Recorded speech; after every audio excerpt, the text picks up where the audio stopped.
ঈদ উদযাপনে রাজধানী ছাড়তে শুরু করেছে ঢাকাবাসী। ঈদযাত্রার প্রথম দিন সকাল থেকে কমলাপুর রেল স্টেশনে ভিড় করেন যাত্রীরা।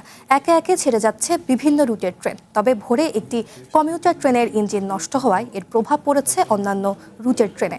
প্রত্যেকটি ট্রেন ছেড়ে যাচ্ছে কিছুটা দেরিতে। রেলওয়ে কর্তৃপক্ষ বলছে ঈদযাত্রা নির্বিঘ্ন করতে এরই মধ্যে কমলাপুরে নিশ্চিত করা হয়েছে কড়া নিরাপত্তা। টিকিট ছাড়া যাত্রী এড়াতে স্টেশনের বাইরে বাঁশের বেষ্টনী দেওয়া হয়েছে। সকালে কমলাপুর স্টেশন পরিদর্শনে গিয়ে রেল সচিব ফাহিমুল ইসলাম বলেন, যাত্রীরা এবার স্বস্তিদায়ক ঈদযাত্রা উপহার পাবে। কোনো ধরনের শিডিউল বিপর্যয়ের শঙ্কা নেই। টিকিট কাটার পরেও অনেক যাত্রী ট্রেনে উঠতে পারেন না, এরকম কোনো ঘটনা এবার ঘটবে না বলে আশ্বস্ত করেন রেল সচিব। স্টেশন আগের থেকে এখন অনেকটাই ভালো পরিবেশ, আর ট্রেনও ঠিক টাইমে বর্ণলতা এক্সপ্রেসে যাওয়া আসা করে এটাও ঠিক টাইমে আসে। ট্রেনে ভালো লাগে, গ্যাঞ্জাম থাকে না।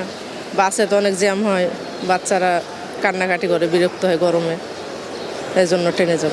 3 স্তরের কিন্তু এখন নিরাপত্তা ব্যবস্থা অন্যবারের মতোই আমরা করেছি। এটা আরও স্ট্রেংথেন করেছিল কবল দিয়ে, যেন টিকিটবিহীন যাত্রীরা ভিতরে প্রবেশ করতে না পারে, যারা মূলত এই প্রবলেমটা সৃষ্টি করে, যাদের জন্য টিকিট সহ যারা আসছে তারা উঠতে পারছে না, অনেক সময় হয়।